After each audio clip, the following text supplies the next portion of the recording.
I'm very well, thank you. How are you? Beautiful. I am great, thank you. So, Francis, I'd love to kickstart and ask, what is self worth to you, and what is your experience on your self worth journey? That's such a short sentence with a question mark at the end, but it's a really big answer. um, I think self-worth is my it's almost my purpose. It's what I was here to do. And you can't encourage other women to do it unless you've been through the journey yourself, can you?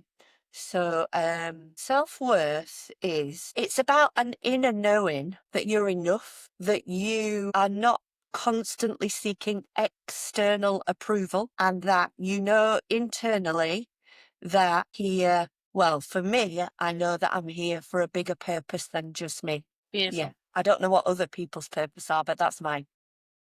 Nice. And where did you sort of start by knowing that this was your purpose? Did you have to go through like your own experience, and then did you sort of start seeing those sort of self worth kind of red flags, shall we call them, in other people? And you was like, Yeah.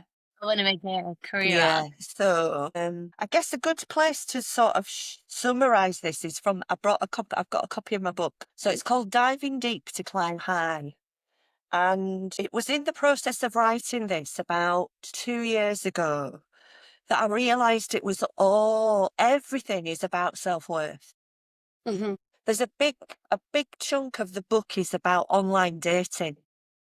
Nice. And how what was happening for me was I was going out. I could actually just write a whole book just on online dating. It was fascinating. And what made me curious was that every time I went on a date, the guy was exactly the same guy, but in a different outfit. So the patterns, because I'm quite good at being able to see patterns in things, the patterns were that they all had low self worth. They were either alcoholics, drug abusers, adopted. And when we do, and this is not meant to trigger anyone, but it's the truth, which is when we substance abuse, what that shows us is that we're dumbing down our emotions because we don't want to go there. And these guys were a direct reflection of my own energy. So because my self-worth was so low, I was attracting on that same energetic vibration, my polar opposite, the masculine, feminine, whatever your gender preference is, when you're going out dating, because everything is a direct reflection of your energy. So relationships, your home, your money, because life is a mirror image of what your beliefs are. So when you start to see these patterns showing up in the world, that's an opportunity for you to go, hang on a minute, there's something not quite right here. Or the opposite,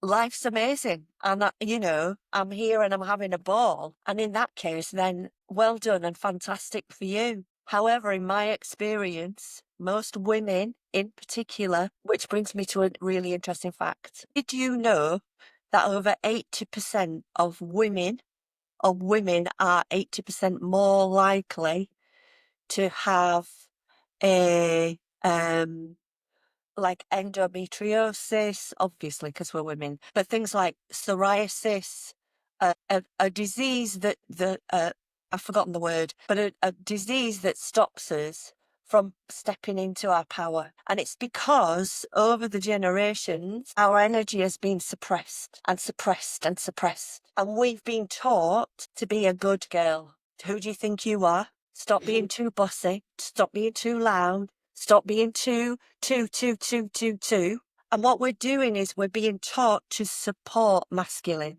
energy. We see that in titles years ago, and it's not that long ago because this is from, my mum's generation. We became Mrs. and we actually took his first name. It's scandalous, isn't it? My ex-husband was called John. I was Mrs. John, whatever his surname was. You lose all sense of your identity. I never knew that. It's staggering, isn't it? Yeah, Yeah, that is. yeah, That is yeah, crackers. yeah, But yeah, I do think it is very common for you to be in relationships where you completely lose your self and your hobbies. And especially, I mean, I'm not a mother at the moment, nor am I pregnant. But I do sort of consider, I do almost have that fear that I want to do so much whilst I don't have those responsibilities, because I think almost have a fear that I'm going to lose myself when I enter motherhood and like marriage and things like that. And I know it doesn't have to be like that, but that is definitely like an internal fear. Like, oh, I'm nearly getting towards 30, I need to go traveling, or I need to, I feel fleeting. And I think a lot of people also feel like that because we are scared to lose ourselves, especially if we've already experienced that in a relationship anyway. That was definitely my experience. The biggest shift, the most profound shifts that I've had are when I've been single, because I'm not influenced by anyone. I am listening to my own inner voice rather than accommodating someone else. And because I'm an empath. Do you know what an empath is? I do, yeah. Yeah. So because I'm an empath, it means that in the past I would doubt whether that was actually my own thoughts or whether Yeah. it was someone else's. So that's like even bigger connection to someone else's energy, isn't it? It's just huge. Being an empath is a wonderful skill that we have. And again, that's something that's developed between the age of 0 and 2. If you've had a challenging childhood, it's a survival technique.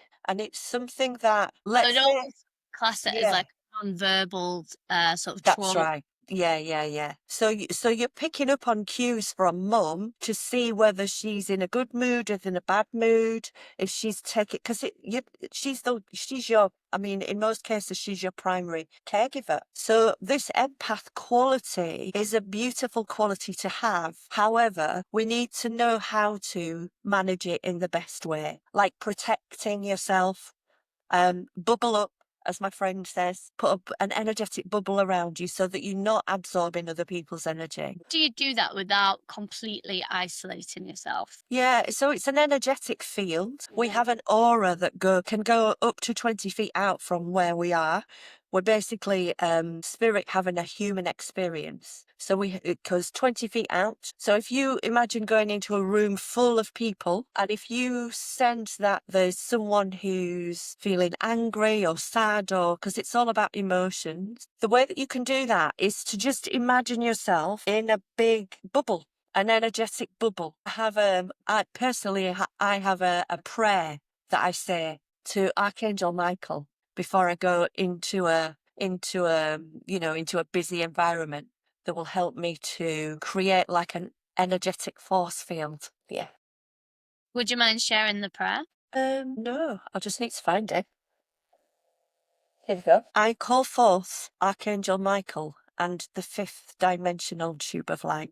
Michael, please bring the tube of light and place it around me. In this lifetime and all lifetimes, all planetary systems and source systems, all alternate realities and parallel realities, all alternate universes and parallel universes by the force of grace. Michael, please use the sword of light to remove all foreign energies, foreign patterns, and foreign entities, including mirrored images from my body, aura, and hologram. When you have removed these structures and placed them inside the tube of light, please close it up and take them to the fifth dimension, where they may be transmuted to their highest form of light. So be it. And so it is. I ask that a clear protective shield be placed around my body, aura, and hologram that is impenetrable except for my higher selves of the light, Christ consciousness energies, my guides and beings of the light, who are here to assist me with my divine mission and love energies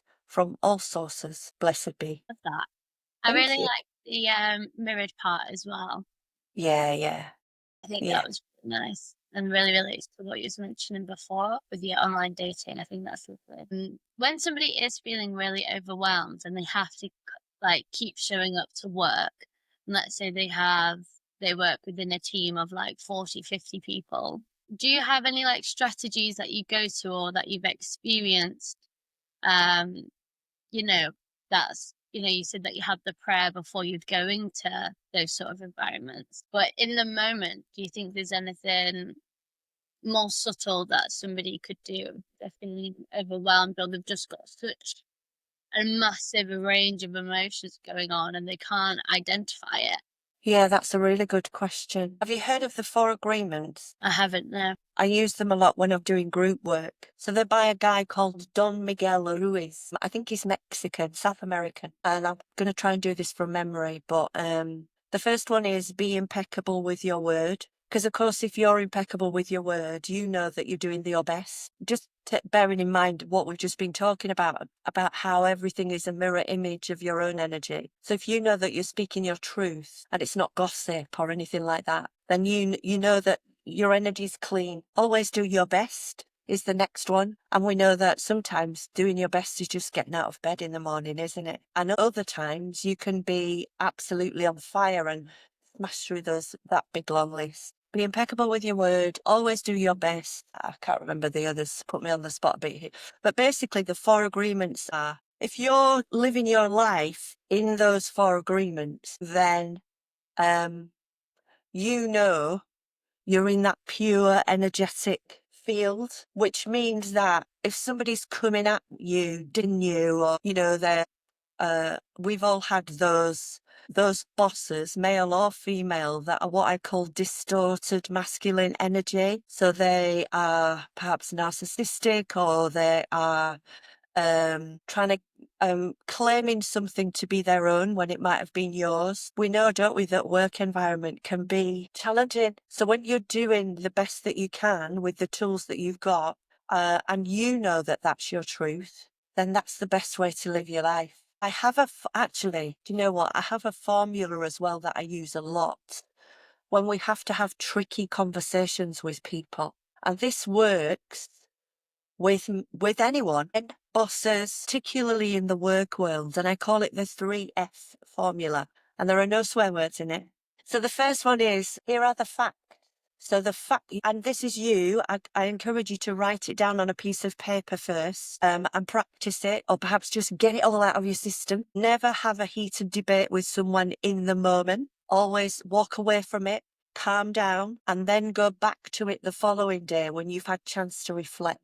Because when we react, that's when things can escalate. So walk away and come back to it when you're feeling calmer. So first F is facts. So here are the facts. Yesterday you told me this, that, the other.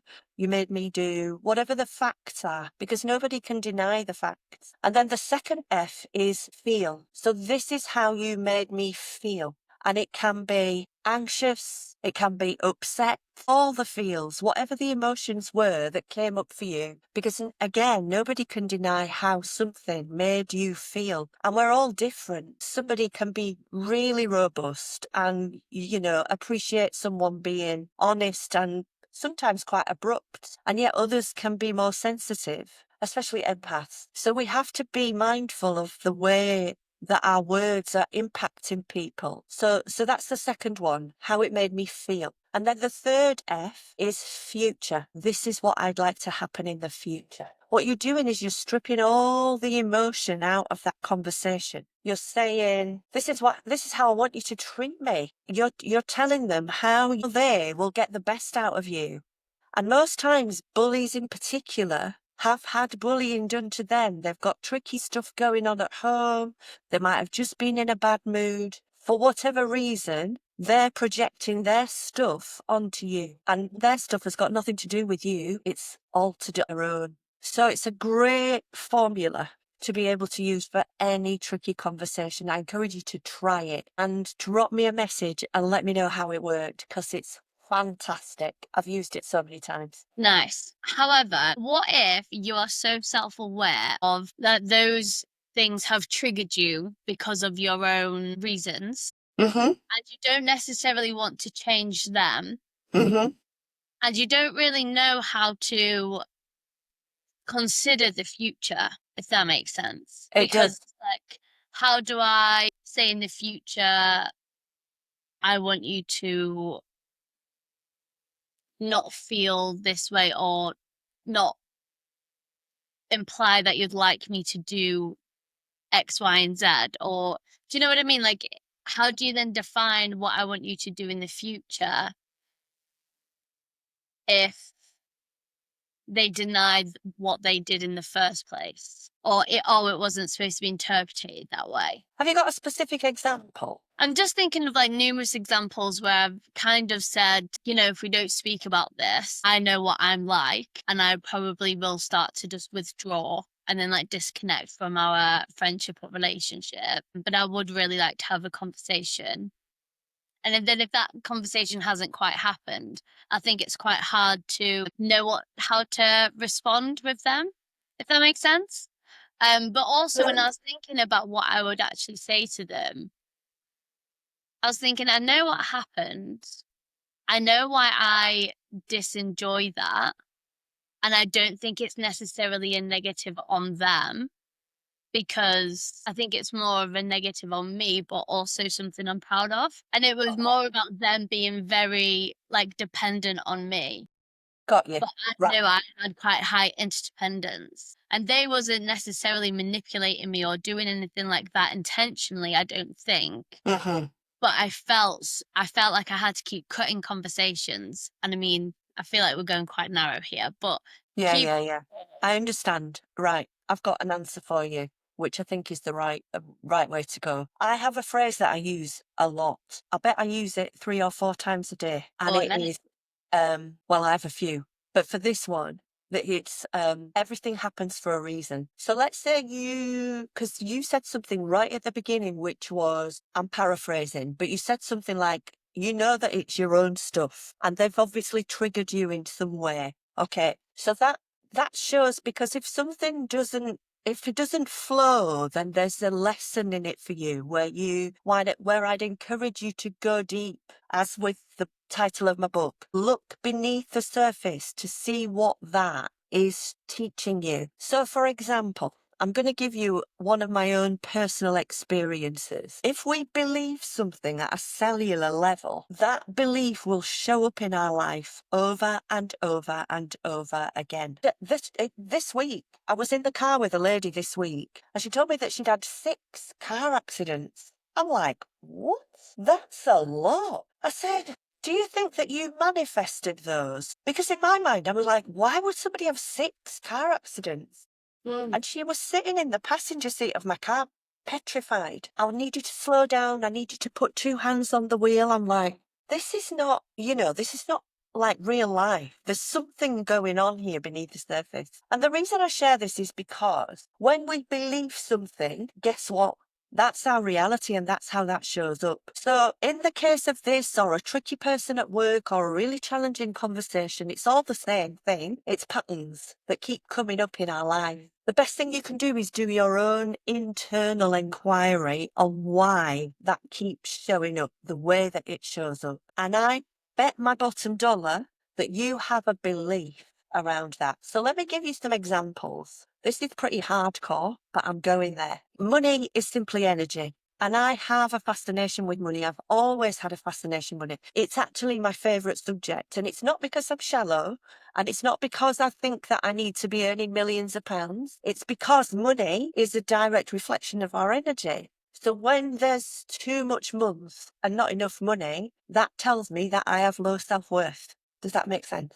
Yeah. So I had a belief that I wasn't valued enough. Can you hear it in the language? Valued. That's a money word, isn't it? I also had a belief that, I don't know if you know this, but money is masculine energy. Money is the provider. So the way that you think about money is the way that you think about men. And when I discovered this, it blew my mind, because my belief was money is the master and I am the slave. And the way that that showed up in my relationships was exactly the same, because I became second best. I was always accommodating them to please them and to save them. So they were always the master. I'm like, whoa. And the breakthroughs are in the tiny nuances. So when you find a belief, so it'll keep showing up. It's a pattern that keeps showing up. It's never about them, it's about you. Do some journaling and have a look at where the patterns are, because that will give you the big breakthroughs, I promise you. It's a lightning, like a lightning strike. It's beautiful. Could you share any that you experienced? I've just shared one. Well, yeah. Let me just Well, have a so when you changed the view of money being like the when you realized that money was like the masculine energy of being the provider and things like that, Yeah. how could you then attract that sort of wealth into your life being in your feminine? So I've got a process that I use on my course, which is, and it's helping the women find the tiny nuances. Now, it's tricky to give you, just looking on my desk just to see, no, I haven't got them any here. So for example, we know the generic stuff like you have to work hard for money. Who do you think I am, made of money? Money doesn't grow on trees, all that generic stuff. But the breakthroughs in the tiny detail, in the nuance. So, and when you find the nuance, for example, I had another client who said, my mum and dad were amazing. I had a fabulous upbringing. But when we did the deep dive, her dad was a police officer. So because he was a police officer, because he was at the coalface of protecting communities, he kept her safe. So she wasn't allowed to go out at night. She wasn't allowed to do this. She had to go everywhere with somebody else. And what that was doing was dimming her shine because she was permanently scared. Yeah. And so you see what I mean? Everybody is so different. And then what we do through the process is we reverse those beliefs. Now, this is not just a simple case of saying, I am scared to I am brave. I'm clairsentient, which means that I feel energy. And I work with Mary Magdalene Energy, who is she's just beautiful energy. She helps women to step into their power. And because I only work with women, she's sort of chosen me as a conduit to connect with me to help the women that I work with. So when we do this work, I feel it in my body, and we'll do a one-to-one, and they'll give me some phrases that they know are their phrases that have been holding them back. And then I'll help them to turn them around. But then I'll go, that's it. Because I feel it in my body, and it'll create an emotional response. And that's the key. It's all about emotions, because emotions are energy in motion. That's what makes us human. So when you say a statement and it creates an emotional reaction, that's the clue that you've hit the golden nugget. Yeah. I love that. Because then I think when you've got emotions behind your following steps, it's so easy to take action. You know, you see all of these quotes where it's like, be disciplined, take action. Well, once you've done that like inner work and you've actually got that profound belief within yourself and that emotion, you can like soar through it. Yeah. Well, I have a big, long I am statements that I repeat to myself often. And they really help me connect into that energy of empowerment. And I know it at a cellular level. I know that I'm here to help women step into their power. My mum said to me a couple of months ago, she said, are you jealous of your sister who's 2 years younger than you that's retired already? And I looked at my mum and I said, no. I said, I feel like I've only just got started. And that's the difference, isn't it, between having a purpose and working for a living. Yeah. It's like I know that I've got so much work to do, but it doesn't feel like work because it lights me up so much. I love being able to see the difference that the work does to the women that I work with. It's beautiful. I bet it is. Yeah, I bet seeing someone go through those transformations is absolutely phenomenal. Yeah, Mm. I love that. That's incredible. And I think, you know, you have to, not have to, but I think you almost feel so proud of yourself as well for the service that you're giving to like humanity essentially. And actually, that reminds me of something else that I do that your listeners might want to do, especially when you're having a bit of a tough day. I have like a Kilner jar that sits on my desk.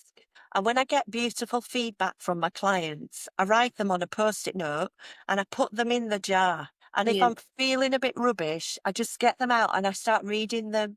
And it's like replenishing my cup again, filling me up, because that reminds me of the work that I'm doing.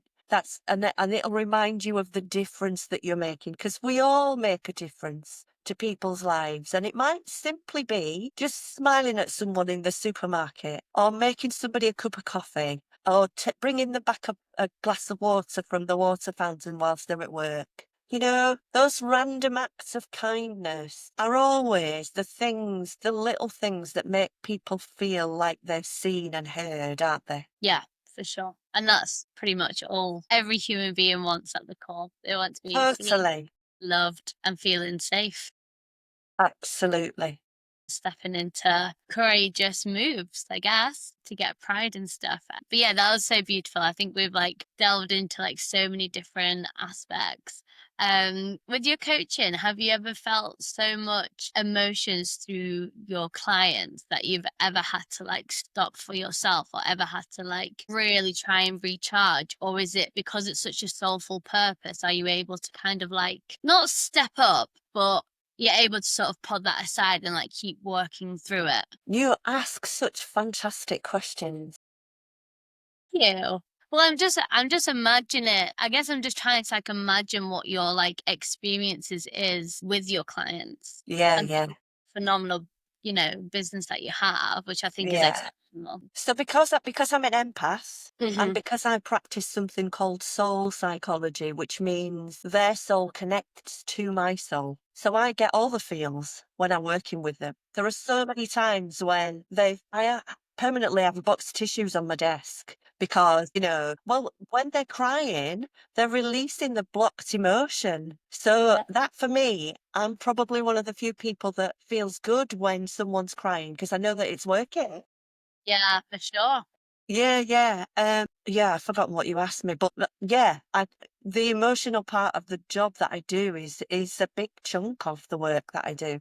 I've never had to stop a session. We've both been in absolute floods of tears on the other side. She's been on the other side of the screen, and I have. I'm like, oh my God, this is amazing work. But I've never had to physically stop a session. Okay, beautiful. Do you have like a top three memorable moments that was like magic in your? Yeah. So I worked with, and it's funny this, isn't it? Because it's unusual for me. I was working with a woman and she asked me if I could help her son. And he was a voluntary mute, which meant that he could speak, but he chose not to. He was 16 and he was just about to go off to do a diploma at college. And she wanted to try and help him to understand. And because it's energy work, I don't need my clients to speak. I just feel into their energy. And they lived very locally to me. So he came to my house and we'd done about 3 or 4 sessions. And part of this soul psychology process is I can tell you where it is in your body, how old you were, and who gave it to you. And what we do is release it back to them with love healed. And it was this session about session number 4. Whoa, it might be triggering again, but we discovered that it was his granddad that had been abusing him and told him to keep it quiet. So he literally stopped talking. So that was a phenomenal piece of work. The thing with the energy work is that it's not like counselling because you don't need to tell me the story because we're just releasing blocked emotion. I've had a handful of clients where we've gone back to past lives and we've gone to the 1600s and I've actually physically felt the shackles round my wrists where they've been changed to like stocks or whatever because because of this empath quality can be passed through DNA lineage as well, or past lives. And for me, that's fascinating when we start going down those avenues because you never quite know what it's going to bring up. It's really powerful work. I had a lady this week who was like, I feel so much lighter. I've been carrying this. She had a feeling that so this is a great example, actually. I didn't know any of this, but something that came up was loneliness. She said, it's so weird that you said that. She said, I've always created my life so that I'm not alone. Had a family really young, surrounded by family and friends all the time. And being an empath, she was exhausted. And this was one of those moments where we went back to the 1600s. Energy work is it's like a muscle. The more you do it, the stronger it gets. And I'm now starting to be able to hear and see things. And this was really strong. And I saw her as I think she was about 15, 16 months old, as a baby in the middle of a field on well times with I could hear horse hooves round her. And there was no mum. So whether mum had been killed or mum had been carried away, who knows? But that's where that loneliness came from, that was deeply embedded into her Look, DNA. It's fascinating, isn't it? Yeah, yeah. So, yeah. We carry this stuff around with us for lifetimes until we decide that we want to clear it. And it'll that, keep showing up and keep showing up until we do something about it. that's sensation. That's actually what. Yeah, that's really really cool. And did you do that with in person? First, we do it over Zoom. I mean, if somebody lives locally, they can come to my house in Halifax. Beautiful Halifax. Or, you know. So we're pretty close. Oh, yeah. Well, I'm just looking over Shibden Valley, near Shibden Hall. Yeah. Nice, that's beautiful. Young Yes. teenager was mute. How did you did you start asking him questions and would he like respond with his body, like yes, no, or like, because obviously communication, we usually think it's just our words and our body language, but obviously you've got this phenomenal skill of being able to feel and really tap into what they're experiencing and feeling. Would you like to share? It's okay if you don't, obviously, but would you like to share how you started that process with somebody who was voluntary not speaking? Because I think so many people who hold trauma would find it so hard to even pinpoint where it was, to even tell you how to like unravel it if it's not even the right source, if that makes Yeah, sense. yeah. Yeah. No, it's another great question. So I use something called muscle testing, which is a form of kinesiology, which is another fascinating area. So we absorb information in our conscious mind at 22 bits per second and in our subconscious at 2 million bits per second, which means that the answers to everything are sitting there beneath the surface. And we just need a tool to be able to help us tap into that vast resource. So the way that I do it, do you want me to show you how I do it? Yeah, absolutely. So imagine, because we're all currents, electricity, electric currents. So if you imagine that that is like a tester, and then this is the probe, so you can see what I'm doing. Yeah. We train our bodies to do like binary answers, yes or no answers. So I go, my name is Francis, yes, and the circuit breaks there. My name is Tegan, which is my daughter's name, by the way. Yeah, yeah, I know. So my name is Tegan, and it doesn't break. So I'm now training my body for yes or no answers. So when when I was working with this boy, I would go, you can do it with numbers as well. So I might, if I've got a tricky client that I'm working with, just to explain how it works. And I know that I'm probably going to need, let's say, a few more sessions than I would do normally. I've got a rough ballpark in my head, let's say between 5 and 10. So we'll go 5, 6, 7, 8, 9, and it breaks at 9, which means that I'm going to need to do 9 sessions with this particular client. So what I'm doing is I'm tapping into this vast resource that sits in my energy system. However, well, that's how I started. Let's put it that way. But now, because this energy is building and this intuition is becoming much stronger, it's like an inner knowing. I sort of know. I can feel it. My guides tell me. The reason I have the angel wings on the wall is because I used to feel it in my shoulder blades and I called them my angel wings. But I feel it all over my body now in all sorts of weird and wonderful ways. Like, for example, if I get a sensation in my right leg, that's masculine energy because it's down the right hand side of my body, and it's in my leg, which is about moving forward. So if I feel with a client, ask them a question and I get this sensation in my leg, I'm like, where are you not moving forward? What's stopping you? So it's my body's like talking to me all the time when I'm doing the work. Yeah. That's amazing. That's incredible. That's really really sensational. Thank you. You know, yeah, that is just like the most incredible experience that you must be experiencing with someone as well. Yeah. um like that is wild. It's so Thanks. beautiful, and like what a gift that you have as well. Yeah. Honestly, I'm grateful for it every day. Yeah, I bet. And if I hadn't gone through the stuff that I've gone through, Huh. I wouldn't do what I do now. So in my book, I talk about when my third eye closed down when I was about 2. And it was a way of protecting myself because of what was going on in my childhood at the time. It wasn't until I got to maybe about 10 years ago now that I actually worked with a healer who opened it back up for me. So I've only been doing this work for about the last 10 years. Wow. Okay. Yeah, yeah. And what was the start when you had like your first few clients? I know you said it's got stronger over time, but Mm. on your first few clients, was there ever a time where you weren't able to feel anything? Yeah, one person actually, right at the beginning. And what I hadn't realized, because I hadn't asked the question, and this is just that expertise, isn't it? And building that wisdom and experience. She was taking antidepressants. So I know now that I can't work with people that are on antidepressants because what it does is it blocks the neurons. So it stops them from feeling sad, but it also stops them from feeling happy, and it stops the range of emotions in their brain. So yeah, every day's a school day, isn't it? Love that. What was you doing before? Mm.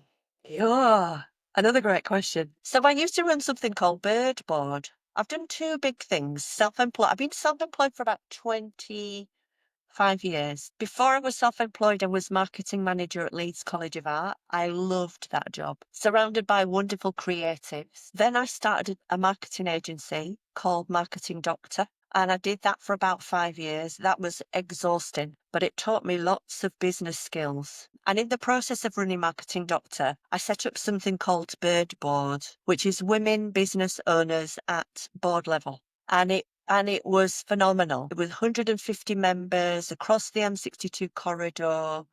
Um, and in 2018, it all came crashing down. And it was my baby. I was very emotionally distraught losing that business. However, what I know now is that if I hadn't lost the business, Birdboard, I wouldn't have taken on the course, the soul psychology course that taught me how to do this work with my clients. So what I do now is like a blend of all that stuff. Marketing, coaching. So the coaching is the stuff that I learned in Bird Board. Hundreds and hundreds of women in that board setting, understanding their challenges and all that sort of thing. And then the energy healing is just a beautiful blend of all those three things, really.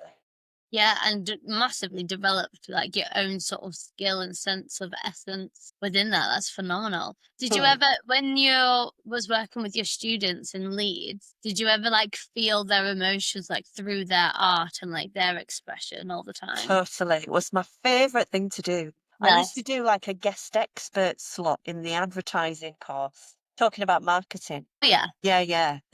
And I loved working with the students. I had an open door policy where they could come and knock on the door and ask me about, PR or marketing or whatever.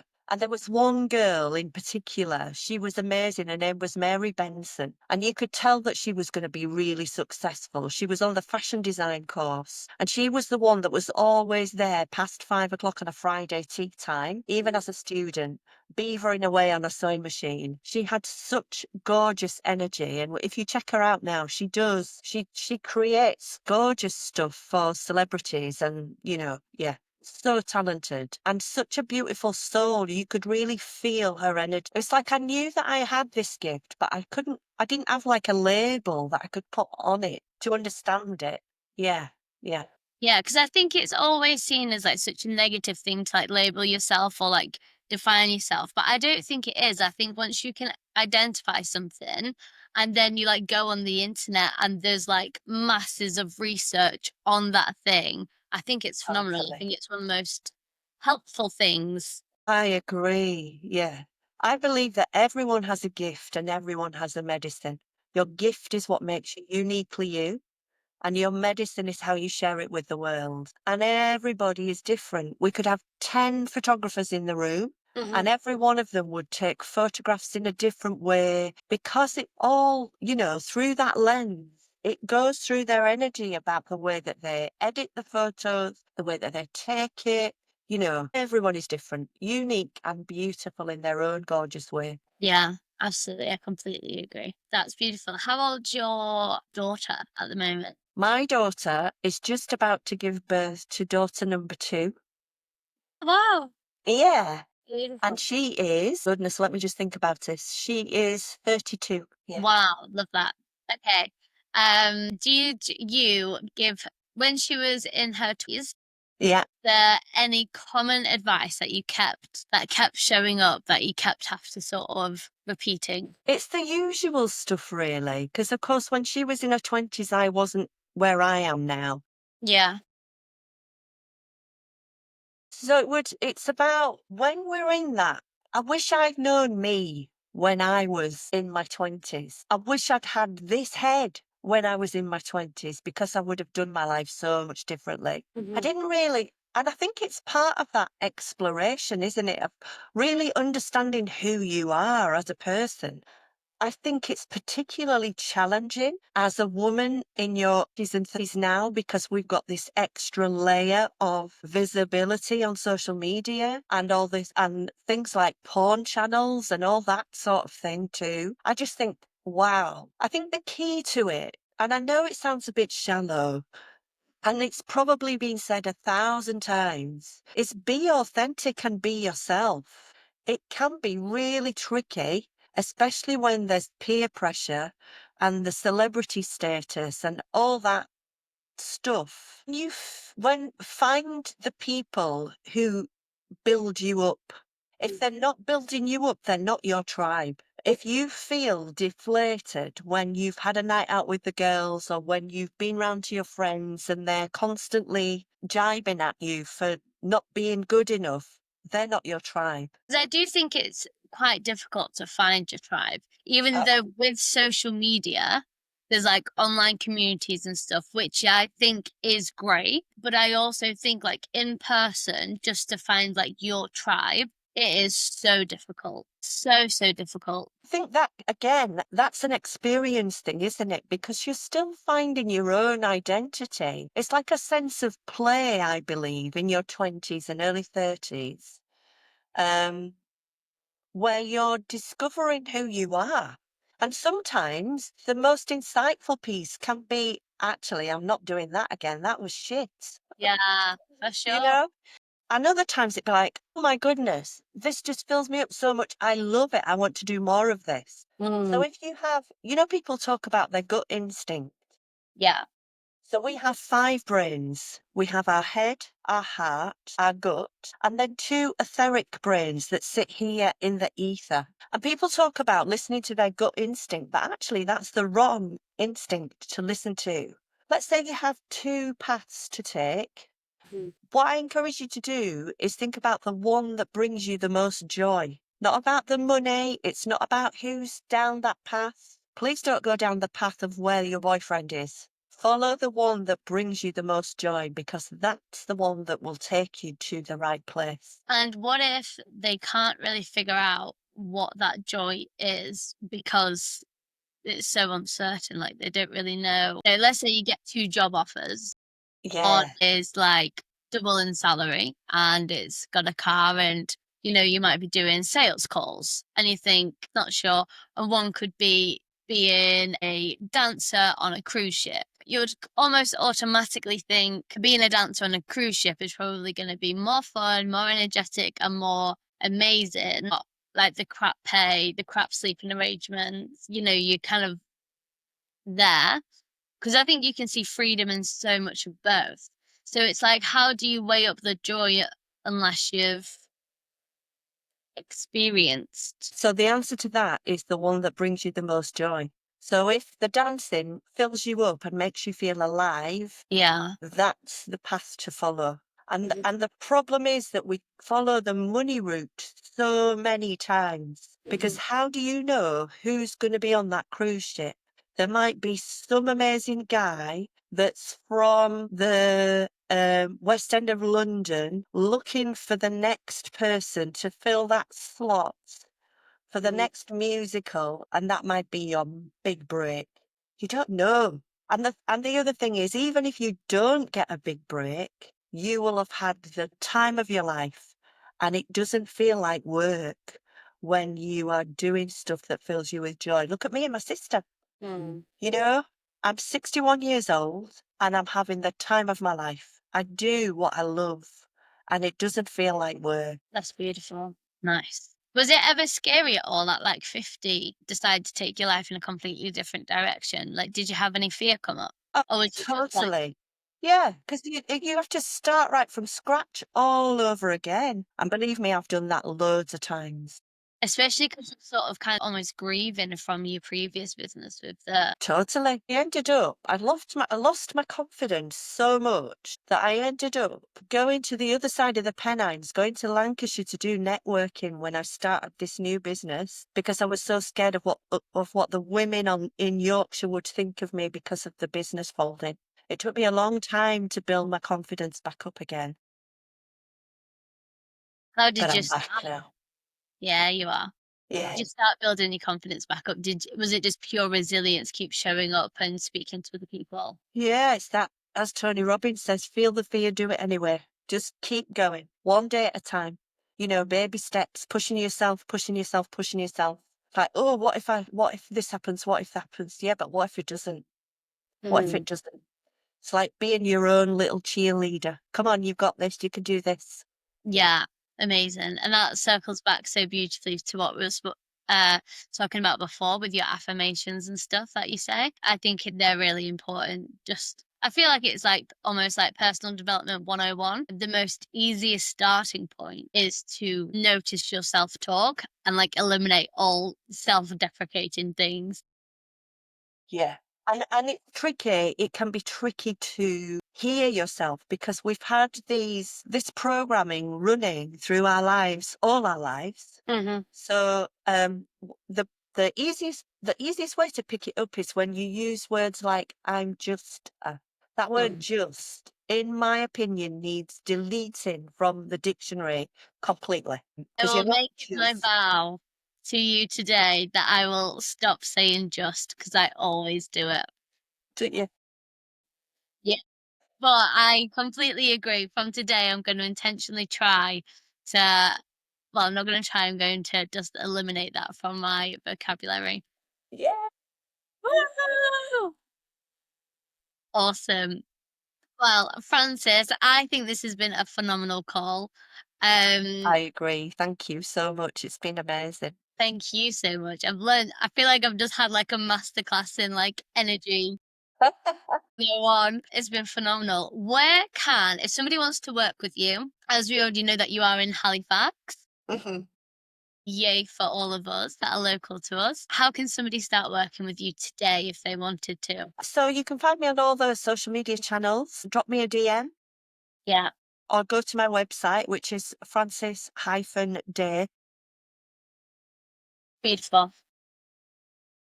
And what would their like first session sort of look like? Just book a call in with me first because my body will tell me if I'm able to help you or not. My Nice. guides, my body, my woo woo. Thank you so much, Francis. I hope you have a phenomenal afternoon. Yes, you too. Thank Take you. care. Take See you. care. Bye. Bye.